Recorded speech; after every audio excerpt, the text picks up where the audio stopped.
नमस्कार दर्शक बंधु शुभदीप डेली कुकिंग चैनल को आपको स्वागत।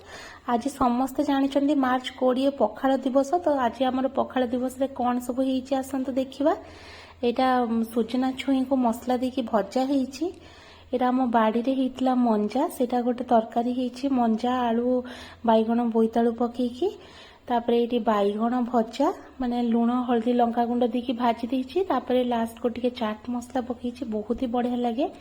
आउ कलम शाग एबे जो भी खरा दिन जहाँ जहाँ सब एवेलेबल कलम शाग सुजना छुई से सब जिनस कराई आज घरे आमर एठी पखाल मेन माने जोटा पखाल सांगरे निहाती दरकार पियाज कंचा लंका काकुड़ी बड़ी भजा आलू चटनी आउ एठी भेंडी फाड़ी भजा आउ एठी नेछि मु बाड़ी रे गोटे भंडा हेतिला सरू सरू आलू काटिकी भंडा पतुआ तैयारी करछि।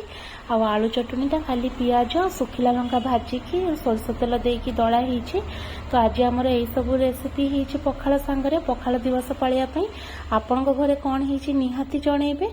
आउ एटा हम भात देसी भात लाल चाउल भात सेतरे आंब अदा अदा भुसुंगा पत्र कंचा लंका लेंबू सब दिया हेछि गोली की खिया हबो। आ बहुत बढ़िया हेतिला सब जिनस। आपनकर कोन हेछि निहाती जणेबे। मो वीडियो भल लागुथिले चैनल को सब्सक्राइब निहाती कर।